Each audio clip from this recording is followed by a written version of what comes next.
So in this video, I'm going to go over how to resample. Now basically the whole idea behind resampling is just summing up any kind of audio signal into just a audio file. This could be coming from a MIDI and even another audio source. The reason why you would want to do this is to kind of free up space and even save up on processing power for your computer too. Another thing too is that it kind of forces you to kind of finalize your idea and just keep continue building your track.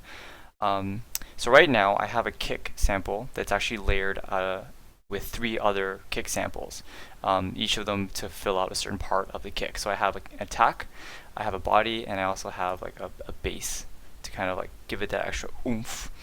So it sounds like this. So as you can see, it's kind of taking 3 individual tracks on its own, and I don't really want it to be taking so much space on my arrangement here. So what I'm going to do is I'm going to resample it and bounce it to audio.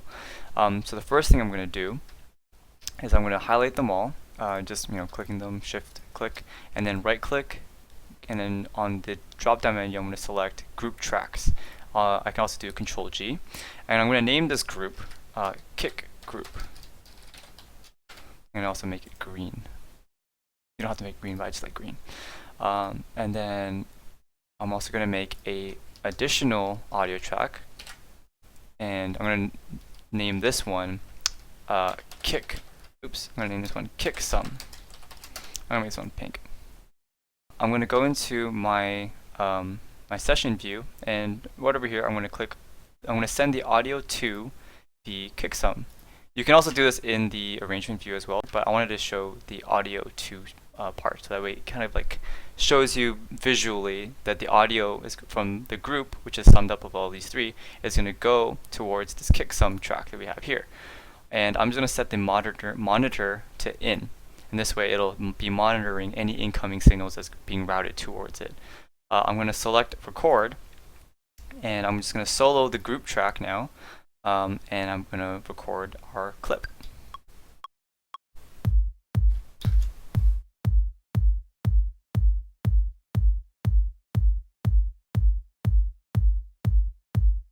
Perfect. So I'm just going to take the 4-bar loop of it, but if we look at our waveform, it's kind of like clipping at the top. If we looked at our levels, it was actually in the reds, and it's pretty hot. So what that means is that the actual kick sample itself is actually going to be losing a lot of dynamics. It's just like getting right to the edge and just getting like decapitated. We don't really want that because there isn't much headroom to balance out later. So what we're going to do instead, I'm going to delete this clip that we've made, and I'm going to add a utility on top of the kick group.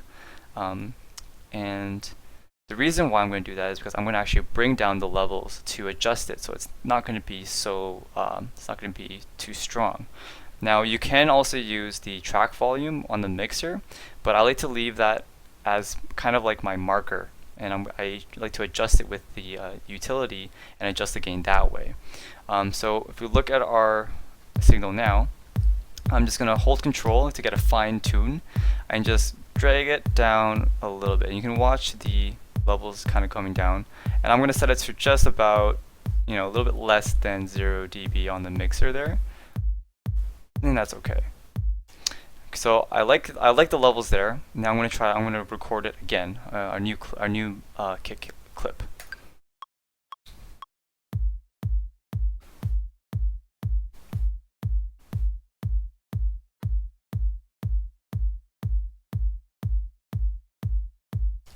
And already we can see that the sample itself it's a smaller waveform, and from that we can kind of already see there's going to be a lot more headroom, and it's more manageable now because instead of having to have too much and not have anywhere to go with it, now we can just simply adjust it with the clip gain and raise it and increase it just a little bit more if we want. You could also use a utility if you wanted. It doesn't really matter, but the whole point of that is to give you that much more headroom to adjust it to. And then we can also click our new kick sample and drag it into our arrangement here. And so we can kind of, that's a kind of another thing about this whole process of resampling, is that now we've eliminated the need to have three additional, like three tracks just to have a one kick. Now it's completely summed up into its own little sample now. Don't forget to turn the monitoring off too. And then now we can play it.